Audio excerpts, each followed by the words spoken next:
computer. Okay, so good evening, everyone. So we'll go through your class test now. All right. So question number 1. So it shows you the flow of electrons in non-cyclic on the left and also cyclic photophosphorylation. Okay, so let's look at the question. A, explain how non-cyclic photophosphorylation differs from cyclic photophosphorylation. So for this kind of question, the best way for you to write answer is a table. Okay, that distinguish between these two. So let's look at the marking. Okay, so the table. So it's a table. So between non-cyclic versus cyclic photophosphorylation, number 1, okay, non-cyclic, electron is being lost from photosystem 2. So that's called non-cyclic electron flow. Hang on, is this correct? Correct. Electron is lost from photosystem 2, whereas cyclic photophosphorylation, electron is lost from photosystem 1. So the second one is photosystem 2. This one here.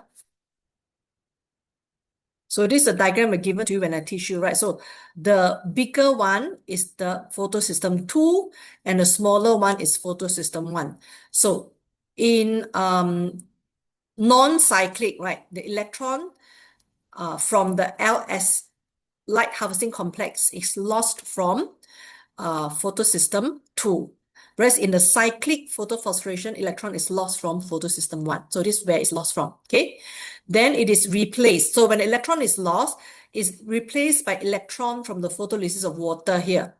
But the electron loss is replaced by electron from PS1. So from PS1, they lost the electron and it come back to PS1. So this electron that comes back to PS1 also originate from PS1.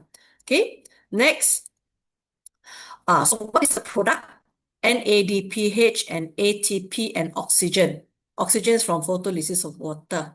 Whereas for cyclic photophosphorylation, the electron only flow from here, goes to the electron acceptor, makes a U-turn and come back down. So this is called cyclic electron flow. So therefore, it will activate proton pump, create proton gradient, proton pass through stock particle, ATP synthesize.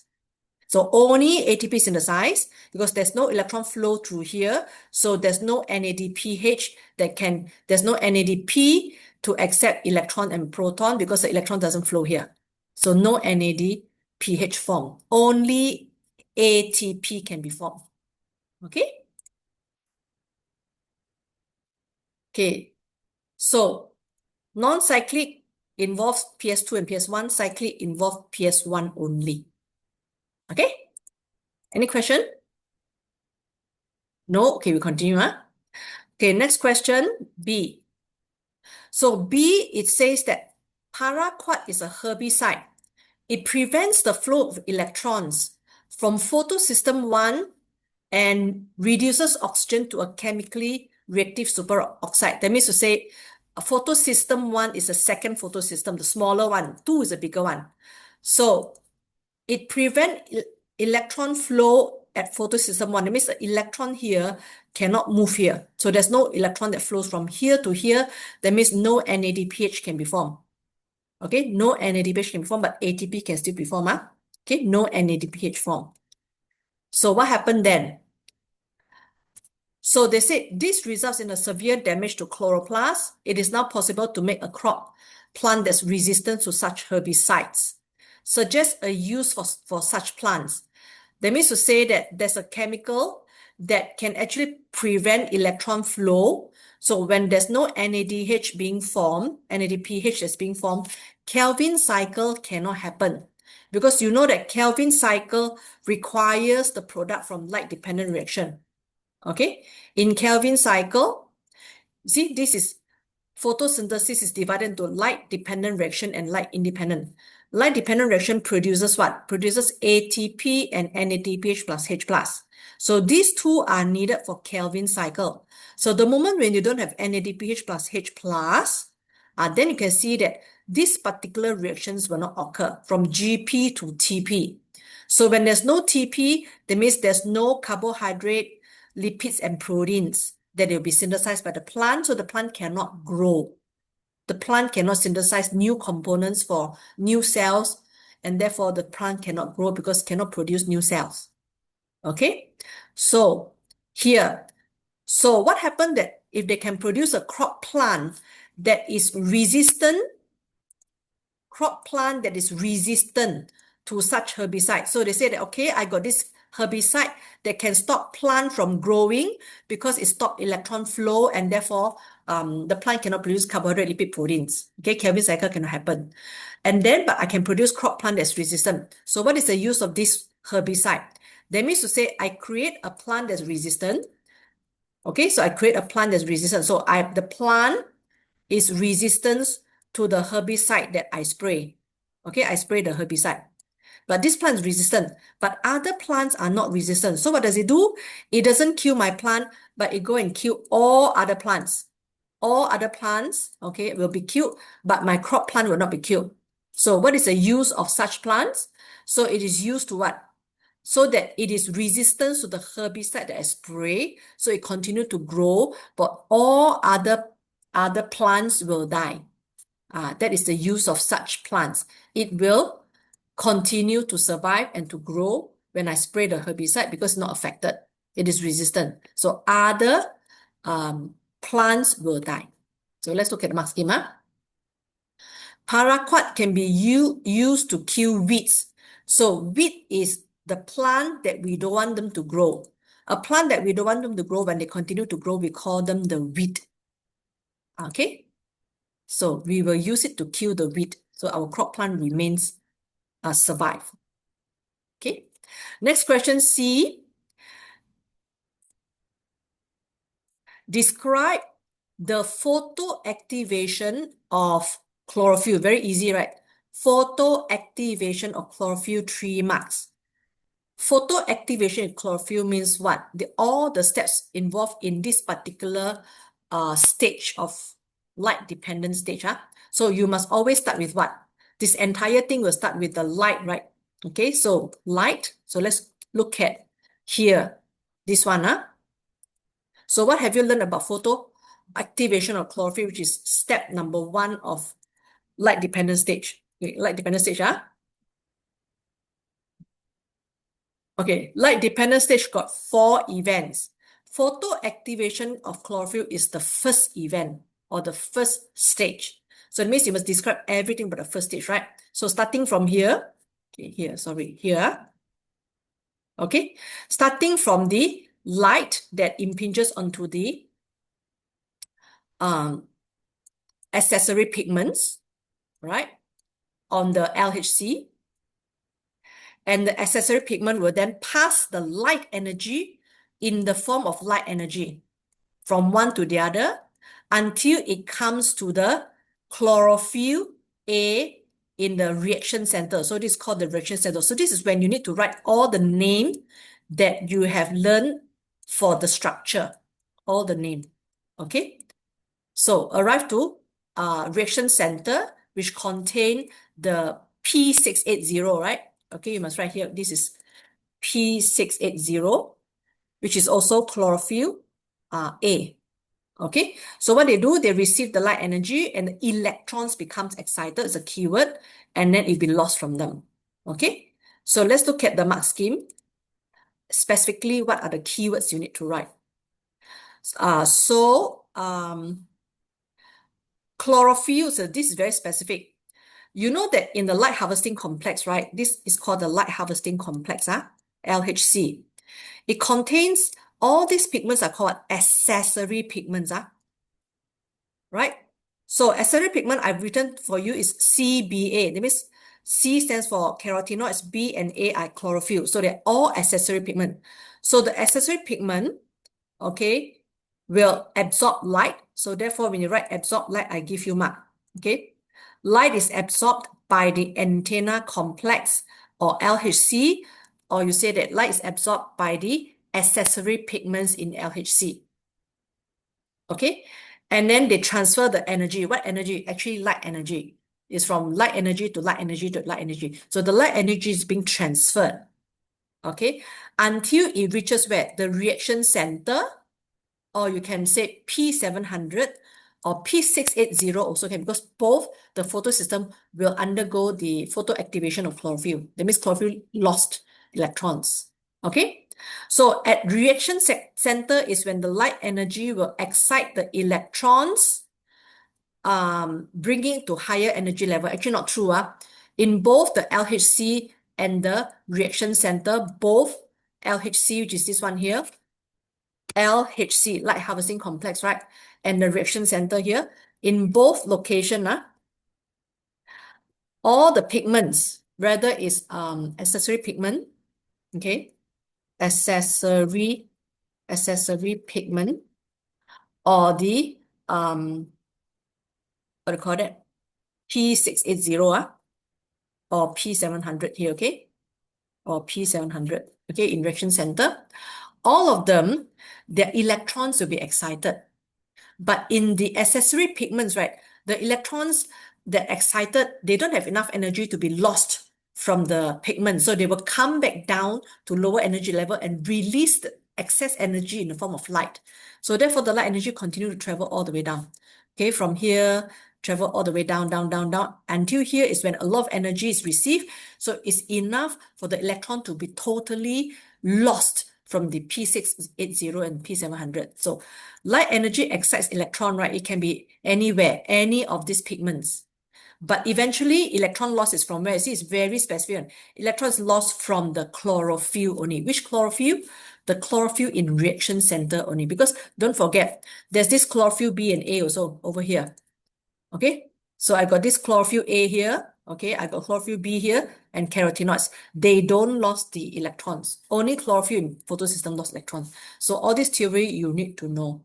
So this is how specific you need to write an answer to score. Okay, for this part here, C, yeah? Okay. Of course, there's one more mark given for students who write that, okay, chlorophyll absorb, this one here, right? Chlorophyll, the underline means you must write this word, chlorophyll, absorbs mainly red light and blue light. They give this extra mark there. And then you see the word energy, you must write the word energy. So for me, it's light energy is being transferred. The moment you write electron being transferred is wrong, because electron doesn't move from one pigment to another pigment. It is the light energy that will move. Only in the reaction center, electron lost. This one you must get it correct. Okay. D. So let's look at D. What's the question for D?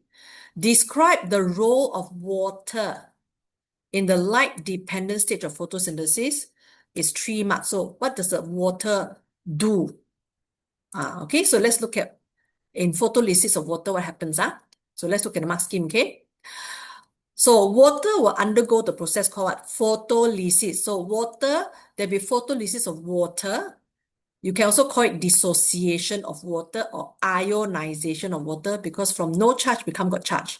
Then you can write the equation. First step, right? The first step is water becomes H plus OH minus.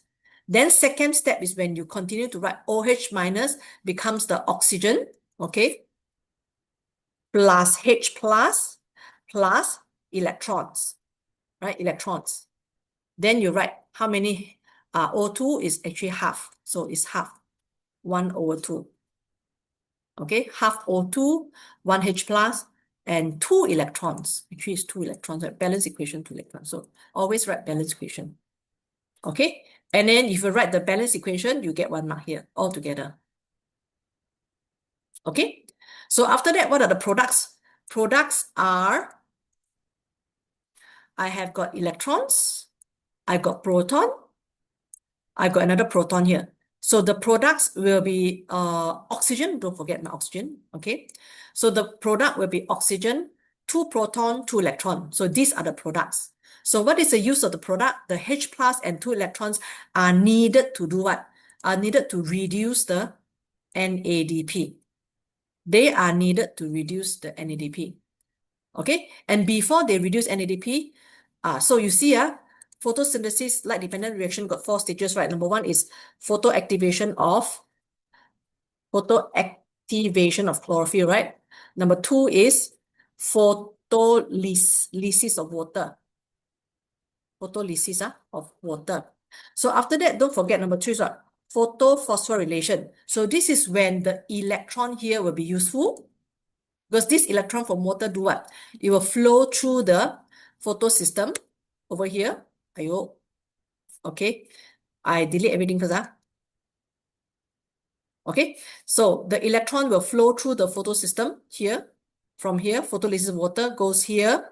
So when electron flows along the ETC, it will cause proton to be pumped, create proton gradient that pass through the stock particle by diffusion and causing ATP to be synthesized. So that one is very important. So that electron flow drives ATP synthesis by chemiosmosis. Okay? And then that proton is needed for what? That proton is needed for reducing the NADP. Okay? Reducing NADP. So therefore, look at the mark scheme. Resulting hydroxyl ions provide electrons to PS2 to stabilize and replace the electron loss in the chlorophyll. So the electron first is to stabilize the P680, which lost the electron. So stabilize this component. And then it will flow through the electron transport chain leading to proton being pumped. Okay? And this one here. Okay, Ken, any question? So let's go to E, yeah? Okay, E. Outline how ATP is formed in the chloroplast. 3 marks. So let's look at the mark schema. So here is where they give the mark. Number 1, the electrons will flow along the ETC, causing proton to be pumped across the thylakoid membrane. So you give the name, you get 1 mark. And then after that, it causes the proton to flow down the proton gradient through the ATP synthase or stock particles, leading to the full equation. ATP formed from ADP plus PI. Okay. And then the cyclic electron flow also will lead to ATP synthesis. Non-cyclic electron flow also lead to photosynthesis. Okay, cyclic electron flow, that means you tell me electron flow from where to where to where. From photosystem 1 back to photosystem 1. Non-cyclic electron flow, electron comes from water, goes to PS2, then goes to PS1. So this is detail of where the electron come from for this process that the question asks you. The ATP synthesis all depends on electron flow. So more detailed marks given for electron flow. Okay. Okay, F. Suggest an advantage of having photosystems. The photosystems, electron transport chain, and ATP synthase as part of the thylakoid membrane. That means these 3 components must be inside the thylakoid membrane. So what is the advantage of these 3 inside the thylakoid membrane? So you learn from theory that all these 3 components, as in here, right? The photosystem are these 2, isn't it? These 2 are photosystem. Then this is electron transport chain. Then it's stock particle with ATP synthase. Why are they all found in the thylakoid membrane? Because so that they are near to each other, so easy for electron to flow. So when electron flow, then it will lead to proton being pumped, and this proton can then pass through stock particle and lead to ATP synthesized. And the electron also can finally be accepted by NADPH. So every one of them, when they function, their products is needed for the next component to carry out its function. Right? Photoactivation of chlorophyll leads to electron loss. Electron loss leads to photolysis water. And then photolysis water replaces electron loss. Then electron flow. Then proton pump. Then proton gradient. Then proton pass through stock particle. Then ATP synthesized. Okay. Then the proton from water and electron from water will go to the NADP to form NADPH. So every single step that every component carry out will affect the next step. So you have to put all together. So how to write in words? Increase efficiency is the best answer, but I don't like this answer. Increase in efficiency of what? Increase in efficiency of light-dependent reaction because the structures are close to each other, hence short diffusion distance for electrons, for protons, okay, to allow continuous flow of electrons in ETC, allow photophosphorylation, and so on. Okay, 1 mark for this one. So far, so good. So photosynthesis chapter is very easy, huh? Okay. Teacher, Yeah. why they reject ATP synthesis? Reject ATP synthesis. Let's look at the question. You see, ATP synthesis is only if the student write ATP synthesis means they are together so that ATP is synthesized. But whether they're together or not, the moment you put ATP synthase, ATP is synthesized. So it didn't explain the advantage of having all these 3 components together. So the answer that they gave there is that, the photosystems, right, they absorb light energy so the electron is lost. And then once electron is lost, then the next location is the electron transport chain. So you can quickly go into electron transport chain for what? When electron flow through them, then proton is being pumped. And then when proton is being pumped, the ATP synthesis is nearby also, which can easily diffuse across so the ATP can be synthesized. So you need to mention your answer in this way to score, because when a student mentioned, ATP can be synthesized, then it has nothing to do with photosystem and electron transport chain already. Then that means the student is unable to answer what the question is asking. You see? So therefore, the mark scheme actually talk about the whole process one. Right? Increase in efficiency of what? Is it short diffusion distance? Close together. So these 3 structures are close together so that when there is electron lost from photosystem, it will quickly flow into electron transport chain. So continuous electron flow, right? From PS2 to ETC to PS1 and eventually accepted by NADP. This one is called continuous flow. This is very short, but then when students explain the whole thing, right? Also, photophosphorylation means what? Electron flow leading to proton being pumped, proton gradient diffuse across, and then ATP synthesized. So this is called photophosphorylation. It means it involves all these components in order for this to occur. So if you say one of them, you have not answered the question. That's why cannot. Okay. Even if you write increased efficiency, I will not give mark, because efficiency in what sense? You need to be very specific and clear to the scenario that they ask for, the reaction that they ask for. Okay? Okay, so that's question 1. Let's go to question 2. Question 2 is very interesting. It's testing you about Kelvin cycle. So figure 2.1 shows the changes in concentration of 3 carbon compound GP, and a 5 carbon compound RUBP extracted from samples taken from actively photosynthesizing grey algae in an experiment chamber when the light source was turned off. So there's an experiment where you start with light source and then you actually check for the concentration of GP and RUBP. So this part of Kelvin cycle. Then when the light is switched off, suddenly there's a change in the concentration of GP and RUBP. So the question asks you, state, this one very easy, right? A, state the site of 1 light-dependent reaction. So light-dependent reaction is in the thylakoid membrane, right? So let's look at the mark scheme, what they're looking for. Thylakoid membrane or thylakoid. So thylakoid is this entire structure here, right? This entire flat structure is called thylakoid, right? The membrane is actually this one here. So this one here is called the membrane. Yeah. This one here, this red color line, okay? Grana also can mean the whole stack of thylakoids called grana, okay? And also intergranular lamella. So intergranular lamella is this one here, right? Okay, this is called granum, 1 granum, right? This is another granum. Also, this is where light-dependent stage occurs. So all are correct, all got marked. Even intergranular lamella is also thylakoid membrane. All different version of the same thing, you get marked.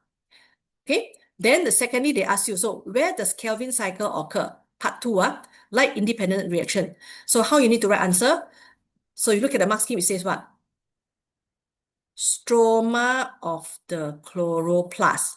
So at this stage, if you write chloroplast, you will not get marked because chloroplast got light dependent and light independent reaction, no. So it's half correct, half wrong, no mark. Okay. What if I write stroma? Stroma, no chloroplast, no mark. So must two combine got mark. Stroma inside where? Stroma of the chloroplast. So you need to be able to write the answer so specific, so detailed that you get the mark. Okay, you cannot leave it hanging for the examiner to try to guess whether you know or you don't know one. Okay, cannot leave hanging one. Must be exactly so sure that examiner got no choice but to give you mark. That kind of answer. Okay. Okay, look at next part. B. Explain with reference to Kelvin cycle. So you need to talk about Kelvin cycle. The reason for the observed changes in GP and also in RUBP. So what happened to GP? Clear all? Okay, what happened to GP? GP concentration drop, increase. GP increase and then decrease, whereas RUBP decrease. Why? So let's go to Kelvin cycle. Make it very simple. If I want to be fast, I have to use that one. No need lah. GP, I use that one better. Okay, use this one faster. Okay, use this one faster. Can see now. Why is it so small? This one have to remove. Delete. Cannot. Okay, why this one is at the side? Why my this one at the side one? Okay, hang on. Okay. So GP is this one here, right? This is GP, right? Okay. So GP level actually increases, isn't it?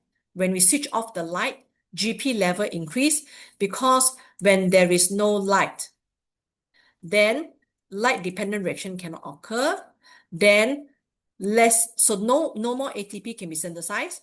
No more NADPH can be synthesized. So you see that this particular reaction, right, which requires both ATP and NADPH, will not be able to occur. They will only use whatever remaining ATP and NADPH already synthesized when it's light. The moment you switch it off, there's no more additional ATP and NADP. So this output will be slow. Okay, every reaction, right? Every component that you want to mention how it changes in biology, you need to talk about both the input and output. Okay, this is output, this input. So now output is slows down. Okay, slows down.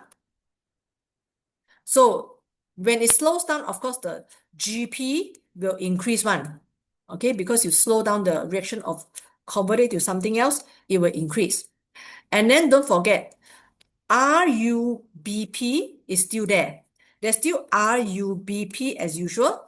So RUBP can be converted to GP. But the rate of converting GP to TP slows down. So therefore, the input, so this is called the input, right? Input is how you produce GP. Output is how you remove GP. So input still occur. RUBP is converted to GP. Whereas output slows down because there's no more ATP and NADPH produced. It can only use whatever ATP and NADPH is already there inside the stroma. Therefore, GP will increase in concentration. Okay, so let's look at the mark scheme. Escape. So let's look at the mark scheme.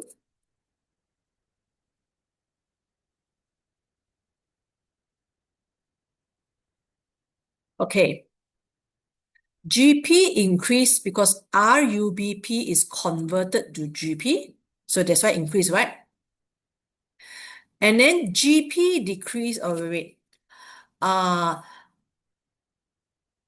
GP is converted to TP or hexyl sugar. RUBP is used up. Therefore, GP not generated, but GP converted to TP using existing ATP and NADPH from light reaction. Okay. Here. GP increased because RUBP is converted to GP. Okay, RUBP is converted to GP. Okay, so they explain increasing. Why GP decreasing? Because the RUBP is also used up. Why is it used up? Because RUBP is located here. Okay, the process of regenerating RUBP requires ATP. This ATP from light-dependent reaction is also needed to regenerate RUBP because it's from a 3-carbon to 6-carbon. So from a simpler to more complex is an anabolic reaction. It requires ATP. So when there's no light, ATP will become less already. So therefore, once RUBP is converted to GP, there's no more left. So no more conversion input of RUBP to GP. And then they said that this GP, why it can go down is because it is also converted to TP using existing ATP and NADPH. Whatever left is converted to TP. So therefore, GP concentration drops. Increases because input increase. Decreases because GP also taken away before the whole process stop. Okay? Decreases because GP is taken away to convert to TP using any ATP and NADPH already there. Okay? In the dark, they cannot be produced. They use whatever that's already there. Okay? So now you have to explain why RUBP decreases. Very easy, yeah? RUBP, when RUBP drop, GP increase because RUBP is converted to GP. That's why it drops. Okay? And why is it? You only said this only 1 mark. There are 2 marks, remember? Because every time you want to talk about change in concentration of a chemical, you must think of both the input and output. That's why. Input, how does input changes? And how does the output changes? Each one is 1 mark. Okay? RUBP converted to GP, that's why it drops. Okay? Give me the GP here. And then from TP. So RUBP is not regenerated from TP because no more ATP. Okay, no more ATP. Why no more ATP? Because it's in the dark. So there's no light-dependent reaction to produce ATP. Okay? So input no more, output use up, so RUBP drop until 0. So therefore, remember, whenever you want to talk about change in concentration of a component, please talk about both input, how input changes, how output changes, because each one carries 1 mark. That's how you maximize your marks. Okay, look at the mark scheme. So RUBP is converted to GP, but RUBP is not regenerated because in the dark, ATP is not produced from light-dependent reaction. Okay. Okay, now go to next question already. So finish already. Miss, Yes. can I ask something? Yes.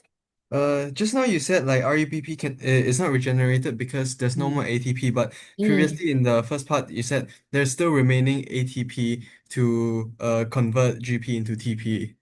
So like why is there still ATP there? ATP is whatever that's still there because initially you got light. Initially you have light. So in the light stage here is where ATP and NADP should be produced. So the moment when you switch off the light, the chloroplast stroma will still contain ATP and NADPH that previously produced when it's light. So the reaction will still continue to use ATP and NADPH until it's used up. So the process will continue to happen until all these are used up, that you have to stop already. Like that. Okay? So like why does GP decrease now? Because GP decreases because there's still ATP, right? There's still ATP to convert to reduce it to TP. Correct. But then Correct. RUBP keeps decreasing because I thought it will it will not decrease until 0 because it will still be regenerated since there's still ATP left. Because its concentration is low. You see? Uh, So this decrease in concentration and this decrease in concentration is almost the same. That means it could decrease until here it stopped already. Because oh, no input, no output remain as it is. Like your okay. bank account, you don't put money in, you cannot take money out, it remain as this level lah. Because no more ATP to convert it to TP ma. And also no more REBP to make it. So it remain as it is. Okay, I think I get it. So Thank you. it may be continue. They may ask you to continue to draw the chart. instead of asking you to explain, I can give you the same thing again, but I ask you to draw the concentration of GP after time X. I extend the graph. So you have to draw, no? Is it this one? Is it this one? Oh, Is okay. it like this? It should level off. It should level off. Because now, if you have no more REBP produced, that means no more ATP, you know. No more ATP. That means here also use up already. No more already. Okay? This one will be correct. This one will also be correct. This one I'm very unlikely lah. Not enough ATP already. Okay? Okay. Let's go to the next question. This one is a very interesting question, and I think it's very important. You make sure that you're very familiar with this limiting factor. Okay, limiting factor. So the rate of photosynthesis is determined mainly by environmental limiting factors. For example, light intensity, availability of CO2, and temperature. A. Define the term limiting factor. 1 mark only, very easy, right? So limiting factor is the factor at which it is at its nearest its minimum value, right? The factor which is nearest its minimum value. If you increase the factor, or if you change the quantity of the factor, it will directly affect the process. It will directly affect the rate of the process. So it's a factor which limits the rate of the reaction. Okay, if I increase light intensity, I increase the rate. Okay, next, so they say that there are two types of plants here, the shade plant and the sun plant. And then they say that they measure the net rate of photosynthesis, which is CO2 uptake. So you need to know here that when you do experiment for a plant, let's say, for example, you put a plant into a container which is covered in a glass. So you trap all the gases inside this chamber so they can measure the change in the concentration of gas in this chamber. And you put the plant here, okay, and then you grow the plant. Okay, no, you grow the plant. You make experiment, okay, photosynthesis experiment using this plant, okay, right, using this plant. I only draw the leaf on top. Okay, draw all, draw all. Okay, so you do photosynthesis experiment using this plant, okay, inside a glass chamber, with trapped gas. So you know that what are the two important vital processes in plant that involve CO2? Don't forget, not only photosynthesis, but also respiration. So therefore, the moment when you want to measure the rate of photosynthesis by measuring the change in partial pressure of CO2, okay, because concentration of gas is considered as partial pressure of CO2. Okay, you want to measure the rate of photosynthesis by measuring change in partial pressure of CO2 in this gas chamber. You don't forget, when the plant photosynthesize, it will take in CO2. Okay, this is because of photosynthesis. But don't forget, the plant also respire, and when the plant respire, it will also release CO2. So the net changes of CO2 in this chamber is governed by the rate of photosynthesis versus the rate of respiration. This one you must know. So therefore, the moment I find that there's no net change in CO2 concentration in the gas chamber, there's no net change, it means that how much CO2 I take up for photosynthesis is also equals to how much CO2 I release from respiration. So the moment the net rate, okay, is equals to 0, it means that you must know that the rate of photosynthesis here is equals to the rate of respiration. So at point 0, where I measure CO2 change, 0 change, there's photosynthesis or not? Got. The rate of photosynthesis equals to the rate of respiration. This one you must know. Okay. Then what about positive and negative? Okay. Positive means net rate of photosynthesis, net rate of CO2 uptake. So positive here, when they say positive here, right? Hang on, net CO2 uptake. So when they say positive means net CO2 uptake, that means there's more CO2 taken up than released. Okay, they say here positive means net CO2 uptake. How much CO2 take up? Okay, 20, 40.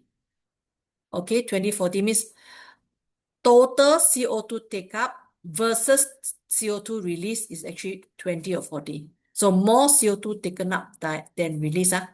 So when it's positive, it means going up. Sorry, not this one. So when it's positive, here, when it's positive here, when it's positive, what does it mean?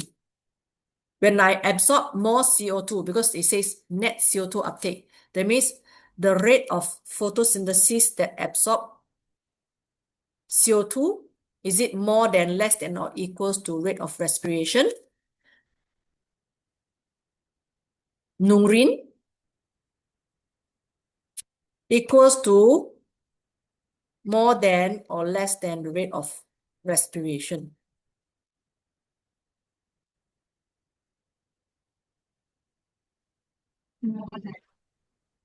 More than, very good. Thank you very much. So it's actually more than the rate of respiration. Okay? Rate of photosynthesis is more than rate of respiration. So what does it mean? When a plant rate of photosynthesis produce what? Photosynthesis produce carbo, lipid, and protein. Okay? So at this point, when the rate of photosynthesis equals to rate of respiration, at this point, where? Here. At this point, right? Don't want to use this one. At this point, okay, at this point, okay, at this point, when the rate of photosynthesis equals to rate of respiration, that means all the carbohydrate, lipids, and protein that the plant has produced will be respired into CO2 and water and ATP.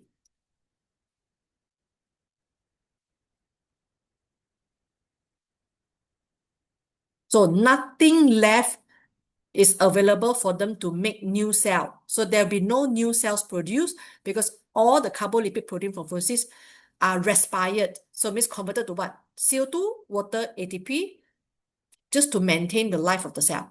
So the plant cannot grow. So in agriculture, we want the plant to grow and sufficient nutrients so they can produce what? Grains, rice, fruits, durian. So we want to achieve rate of photosynthesis more than the rate of respiration. So we want to achieve this one here.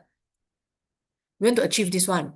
Rate of photosynthesis more than rate of respiration, so that whatever after use up by respiration, you still got extra left.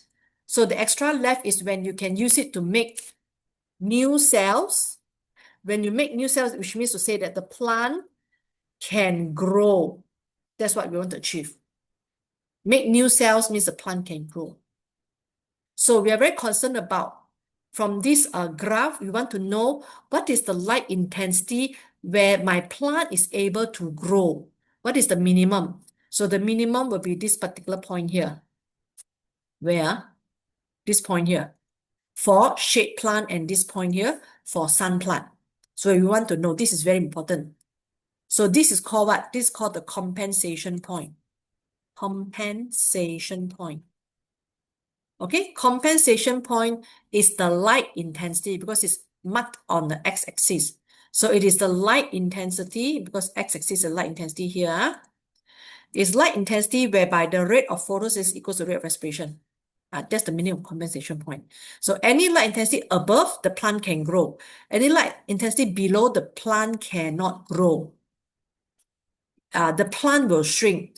Exactly at this compensation point, the light is maintained, the plant is maintained. If you go lower than that, that means rate of respiration becomes higher than rate of photosynthesis. Okay, you go lower. Okay, you go lower. So rate of respiration more than photosynthesis, that means the food that we produce is not enough than the food that's being burned. The plant will shrink and then it will die. Okay, So that's the basis of this graph. So make sure you know.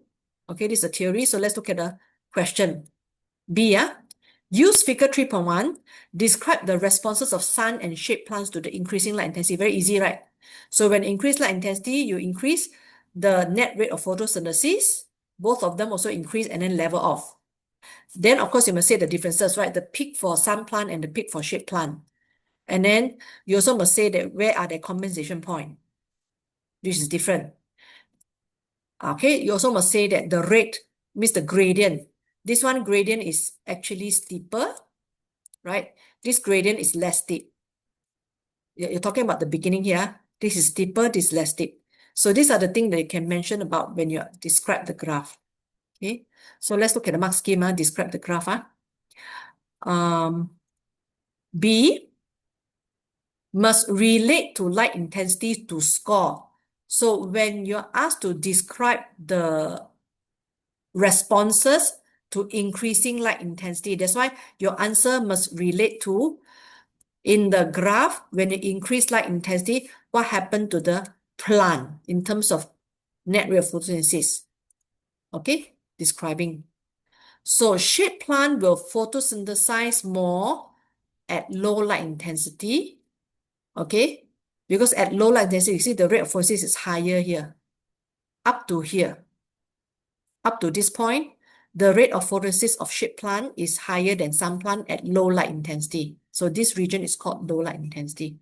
So shade plant photosynthesize rate of photosynthesis higher at low light intensity. Okay. Then sun plant rate of photosynthesis higher at high light intensity. Okay, sun plant high light intensity here, for instance. Okay, at high light intensity here. Rate is higher. Next, shade plant reaches compensation point at a lower light intensity. So shade plant reaches compensation point at lower light intensity. Sun plant's compensation point is at higher light intensity. Okay?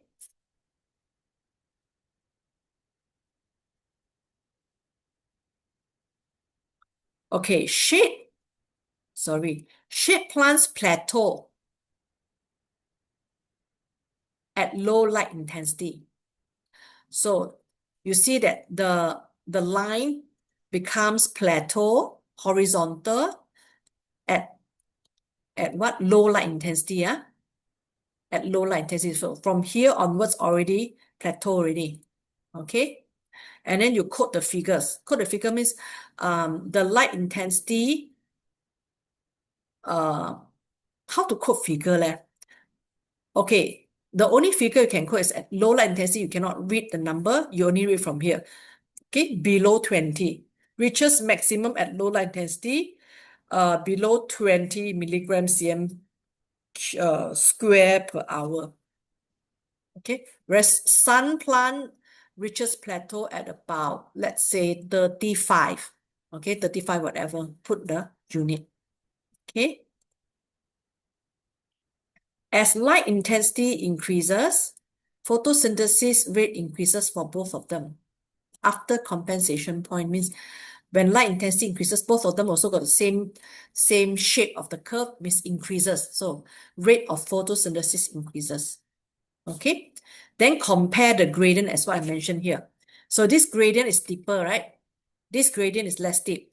So the rate of photosynthesis increases faster in sun plant versus shade plant as the light intensity increases.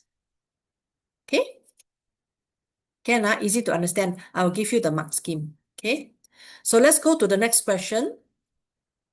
So this one, so they give you, now in your paper, right, there was no sun plant, shade plant, it was not labeled there. But I understood that it's actually, this is a leaf of sun plant, this is a leaf of shade plant. They are very different. Sun plant, the leaf is thicker, so got more cells. Okay, so sun plant is got thicker leaf. Thicker leaf. So thicker, so it can have got more. I don't like to use the word more. Use the symbol, more cells. Okay, shade plant got thinner leaf, so you've got less cells. Less cell means what? Less respiration. Less respiration. Okay? More cell means what? More cell means more respiration. Higher respiration rate. Okay? This one is lower respiration rate. Okay? So what is so good about this structural adaptation is shade plant doesn't get very high light intensity. They get low light intensity. So which means to say that when they get low light intensity, they will actually produce less carbohydrate. So lower rate of photosynthesis. Okay, so you got less carbo and lipids and protein, right, etc. So therefore, the rate of respiration must be low enough. So they also got lower respiration rate so that the respiration rate will be less than photosynthesis rate so that there'll be excess carbohydrate. So they use carbohydrate from photosynthesis for respiration, right? But because respiration rate is less than photosynthesis rate, you got excess carbo that you can use to make cell so that the plant can grow. Okay? So less cell, less photosynthesis rate. So don't have to worry about light intensity is low. So that even though rate of photosynthesis is low, my respiration rate is even lower. So I still got enough carbo to make new cells. So the plant can still grow in low light intensity. Okay? So let's look at the mark scheme. At low, correct or not? Correct. So adaptation is there are fewer cells. Okay? Fewer cells, that's all. Okay? Reject fewer mitochondria because you cannot see in the figure, you cannot write this one. They ask you what you can see from the figure only. Okay? So part two asks the student, explain why a low rate of respiration is an adaptation to low light intensity. How many marks? 3 marks. Okay, let's look at answer. So at low rate of photosynthesis, at low light intensity, the rate of photosynthesis is lower. Okay, lower. But the rate of photosynthesis is still higher than the rate of respiration because there are less cells. There are less cells, so the rate of photosynthesis can still be higher than rate of respiration. So therefore, after the sugar from photosynthesis is used in respiration, there'll be excess sugar that's available for growth. That means producing new cells so the plant can grow. Okay? So basically talking about the product of photosynthesis is used for respiration, but there's still excess that's used for growth. Because the rate of respiration is lower than rate of photosynthesis. This is something that I really want to make sure that you know, because I think this part you're not quite familiar, but they can ask, so you must know. Okay, so I will stop here. I will give you the mark scheme, okay, to go through them and check your answers. That's all only, okay, to go through and check the answers. So tomorrow, I will actually ask you your result of the class test. For those of you who have done it on your own, then you can give me your result, your marks, for respiration and also photosynthesis. So for those of you who have not done it, then of course you cannot give me because you've not done it. Okay? But it's best that you have done it Okay? So that's all for today, So I'll see you tomorrow. Tomorrow, you don't have to bring lab coat, okay? Tomorrow, no lab coat. Hang on, let me stop my recording,